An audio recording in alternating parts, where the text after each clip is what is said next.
What is going on, Jet fans? Matt O'Leary back with another video. Today I want to talk about Jaxson Dart and how NFL draft expert Todd McShay is talking about the New York Jets taking Jaxson Dart 7th overall. Now, here's the full quote from Todd McShay on Jaxson Dart. The Jets at number 7 should not be ignored. Just don't be surprised if that builds some steam in the coming weeks. I can't make this more clear. The New York Jets cannot fall for this trap taking Jaxson Dart 7th overall. It's debatable if he's quarterback 3 or quarterback 4. It depends on if you like Jalen Milroe more or if you're a Jaxson Dart guy. He ranges from the 34th best prospect to the 126th best prospect in the draft, depending on what site you use. I really like NFL Draft Buzz. They do a good job of kind of aggregating all of the scouting reports and different rankings and putting them in one spot for you. So that's the range. At the absolute best, 34th best prospect. At the absolute worst, 126th best prospect. That's the guy you want to take 7th overall. It would be deplorable if the New York Jets took Jaxson Dart 7th overall. I want no part of any quarterback not named Cam Ward in the top 10 of this draft. And Shedeur probably is going to go in the top 10. And I get it. In my opinion, he is quarterback 2 in this draft. But outside of that, pretty much everyone else is a fringe first rounder at best for Jalen Milroe and Jaxson Dart, who is a part of that next crop of quarterback. If this was a conversation about the New York Jets taking Jaxson Dart in the 3rd round with pick number 73, you would not see me come on here and complain. That's not what we're talking about here. We're talking about the Jets taking a guy who I personally would feel comfortable taking a player like that in the 3rd round. And that's probably where he should go based on skill set. But because it's a position that it tends to be so overdrafted, we're talking about using a top 10 pick on Jaxson Dart. I don't get the hype. I don't. If you wanted to sell me maybe on day 2, you take a flyer on a guy with some athletic upside, and we'll get into some of his strengths in a second. Okay, I'll listen to that. I'll hear it out. Remember the feeling of booting up your favorite game for the first time? The late night sessions, the epic wins, the sound of the lobby filling up with all your friends. Gaming wasn't just something you did, it was a whole experience. And the right headset makes all the difference. Turtle Beach is bringing back that feeling with the Gen 3 Stealth 700 headset. It's like stepping into the golden age of gaming all over again.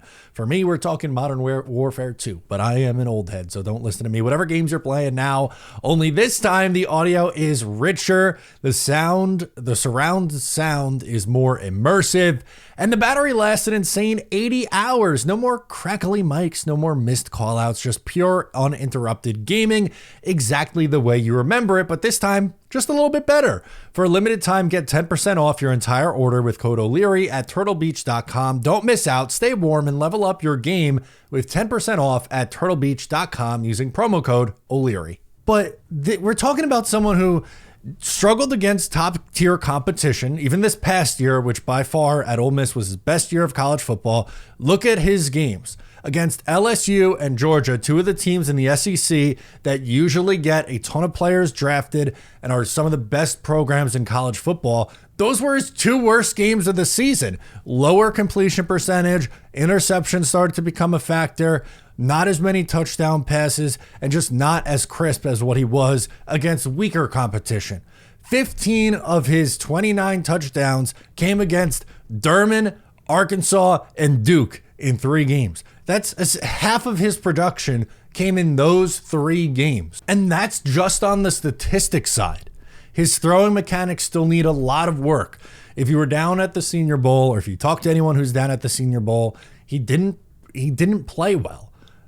Some people overhyped what he did in the practices at the Senior Bowl, but what I came away with from the people that I talked to who were there was that he needs a lot of work throwing the football. Yes, he has talent and he has the arm strength, but his arm strength makes up for some of his deficiencies mechanically, and he's able to get by at the collegiate level that way. But at the NFL, it's going to be completely different. He's also undersized. He's 33rd percentile in height, 45 percentile in hands. His 40 time is under 50 percentile. He's still athletic and can move around, but this isn't some world-class athlete that they're betting on the upside. He really just had this one really good year of production, and 3 of the games is when he used the stat pad. Sure, one of them was in a bowl game against Duke, but it's a bowl game against Duke. And the first game of the year against some no-name college, Durham, he's putting up a 5-touchdown performance. He has a bunch of touchdowns against Arkansas, who stunk. But against LSU and Georgia and teams like that who are, pretty much, conduits of NFL players, college players who turn into NFL players are coming out of those schools left and right out of the SEC. And those are the 2 games where he looked his worst.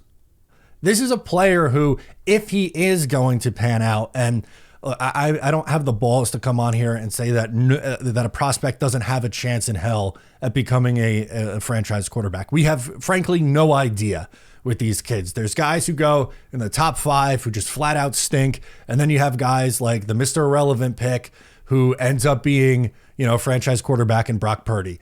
You just never know. But you're taking a guy, or you would be taking a guy who needs to significant development still with a top 10 pick, and the expectations that come with the 7th overall pick versus the expectations that would be there if you took him in the 3rd round is night and day difference. And frankly, it's not fair to Jaxson Dart to put that kind of expectation on him. I don't dislike Jaxson Dart the person, and I don't even fully dislike Jaxson Dart the player. I dislike Jaxson Dart the player at 7 because that's a huge difference. A 1st-round quarterback comes with this expectation that you have to be the guy. And usually most teams don't get a chance to draft. Most regimes don't get a chance to take someone else in the 1st round if your 1st-round quarterback doesn't pan out. Am I really to believe that Aaron Glenn and Darren Muji in year 1 of taking over are going to bet the farm on Jaxson Dart 7th overall? I don't get it. It doesn't make any sense to me. And that's not to take away some of the things that he does well. When he's in rhythm, he looks good. He has athleticism. In RPO concepts, he looks good. But the consistency isn't there. And there's better quarterback options in this year's draft. And frankly, I don't think this is the best of quarterback classes where you're reaching for the 3rd guy. 7th overall? That feels like a panic pick. That feels like taking a quarterback just to take a quarterback. There's still a lot of needs on this roster. We've spent a lot of time, and myself included, the last few weeks talking about 4 legitimate guys who could be there for you at 7, who could help change things for your franchise, whether it's Armand Membu or Tyler Warren or Ted McMillan or Mason Graham. Like, those are players who, if you take in the top 10, have a chance to be really good for you in year 1 and beyond. If you're taking Jaxson Dart at 7, I don't think you're getting best case scenario. I don't think you're getting a return on your investment until year 3. And I don't know if the Jets have the ability to wait that long. Yeah, you signed Justin Fields, and I expect Justin Fields to be the starter this year, and hell, maybe even next year in 2026. But again, this isn't the quarterback class that I think is worth it to reach on a quarterback. I think that's setting yourself up for a disaster. And if the Jets do draft him, I would be the first one hoping that I'm wrong. I don't want to root against the Jets, quarterback, whoever they take. I would want Jaxson Dart to prove me wrong and be awesome and be the Jets quarterback for the next 15 years.